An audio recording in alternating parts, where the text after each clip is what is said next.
किसी ने कहा है कि हमारी ज़िंदगी में भी दूसरों का योगदान होता है। जैसे समुंदर में पानी चाहे जितना हो, वो नदियों का उद्धार होता है। ये कहानी एक राजा की है जो वन में जाता है शिकार खेलने के लिए।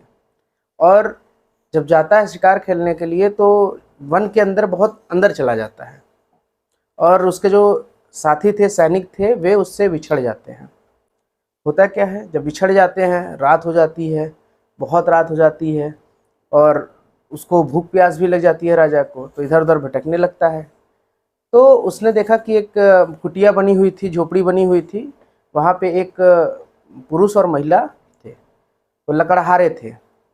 वो उनके पास जाता है और उनसे अपनी व्यथा बताता है कि हम चले थे और हमारे साथ ऐसा हुआ कि हमारे जो सैनिक थे वो हमसे बिछड़ गए। राजा का जो वेशभूषा था उसको देख के लकड़हारे को ये पता चल जाता है कि हाँ, ये राजा ही साहब ही हैं। उनको वो अपने जो झोपड़ी में लाके बैठाता है, उनको खाना पीना जो होता है उस मुहैया कराता है, उनको देता है जो उनके पास था। राजा जब खाना वाना खा पी के एकदम तृप्त हो जाता है तो बाहर एक जो जगह थी वहाँ पे राजा के लिए एक बिस्तर लगा दी जाती है। राजा रात भर वहाँ पे विश्राम करता है। सुबह उठकर वो वापस जाते वक्त जो लकड़हारा था उससे मिलता है और उससे कहता है कि तुम ऐसा करो कि मैं तुम्हारे काम से बहुत खुश हूँ और तुम यहाँ तो मेरे पास कुछ है नहीं देने के लिए, लेकिन तुम एक किसी रोज़ मेरे राजमहल आना, मैं तुमको उपहार स्वरूप कुछ ऐसा दूंगा जिससे तुम्हारा जीवन यापन अच्छे से हो सकेगा।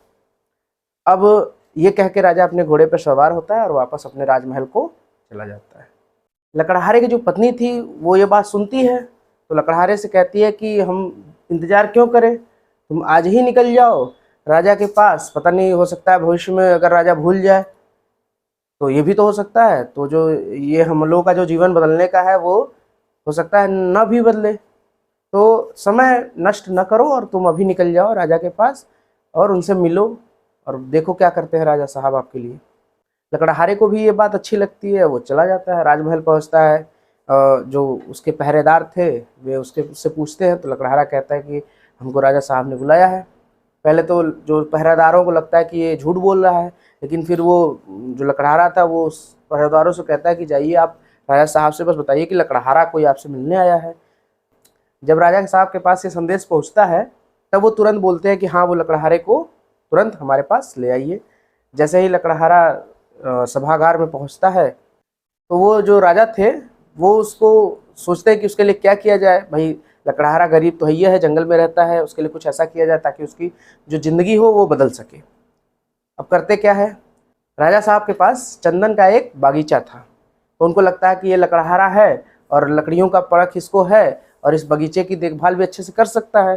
तो बोलते हैं कि जाओ, उस अपने जो सैनिक थे उनको आदेश देते हैं कि इस लकड़हारे को ले जाइए और वहाँ जो चंदन का बगीचा है उसको इसके लिए सौंप दीजिए, ये जो भी उसका करे, इसकी देखरेख की जिम्मेदारी अब पूरी इसकी है।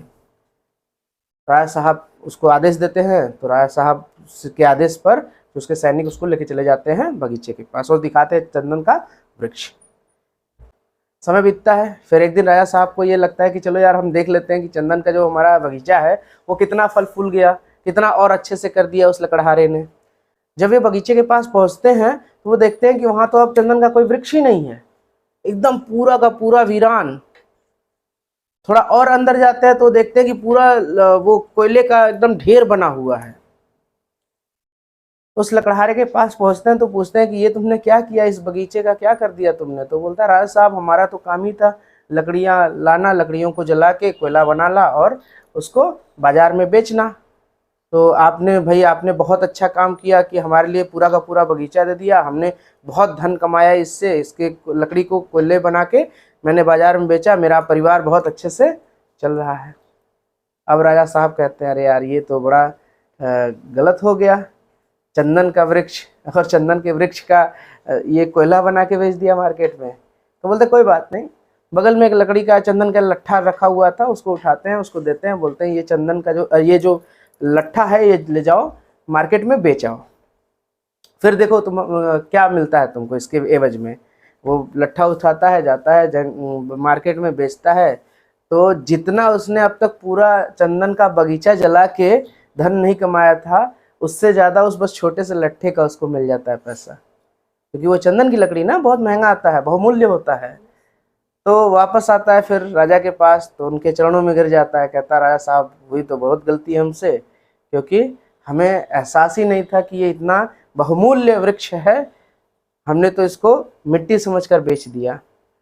तो फिर जो राजा रहते हैं वो उससे क्रोधित नहीं होते हैं, ठीक है, क्योंकि ये कहानी जो सिर्फ एक राजा की नहीं है, और ये कहानी सिर्फ एक लकड़हारे की नहीं है, या चंदन के बागीचे की नहीं है, चंदन के वृक्ष की नहीं है, या उससे उत्पन्न कोयले की नहीं है। ये कहानी है हम सब की। इसमें जो बागीचा है वो हमारा जीवन है, जो बागीचा है वो हमारा क्या है, जीवन है। और जो उसमें एक एक चंदन का वृक्ष है जो बहुमूल्य है, वो हमारी सांसें हैं। अब वो हमारे ऊपर निर्भर करता है कि हम अपनी सांसों का किस तरीके से इस्तेमाल करें, अच्छे कर्मों में करें, बुरे कर्मों में करें, ये हम लोगों के ऊपर निर्भर करता है, या ऐसे ही वेस्ट कर दें। कुछ होते हैं लोग ना जिनको कुछ करने की इच्छा नहीं होती, लेजीनेस होता है उनके अंदर, सोते रहते हैं वो दिन रात, तो वो वेस्ट करते हैं अपना। तो ऐसे ही कोयले की तरह वो वेस्ट कर देते हैं। तुम चाहो तो अपने जीवन का सही इस्तेमाल करो, और इस जो तुमको बगीचा, जो चंदन के वृक्ष के रूप में बगीचा मिला हुआ है, जीवन मिला हुआ है, उसका सदुपयोग करो। बात समझ में आई? इसीलिए मैं बार बार कहता हूँ कि मस्त रहो, स्वस्थ रहो और शिक्षित बनो।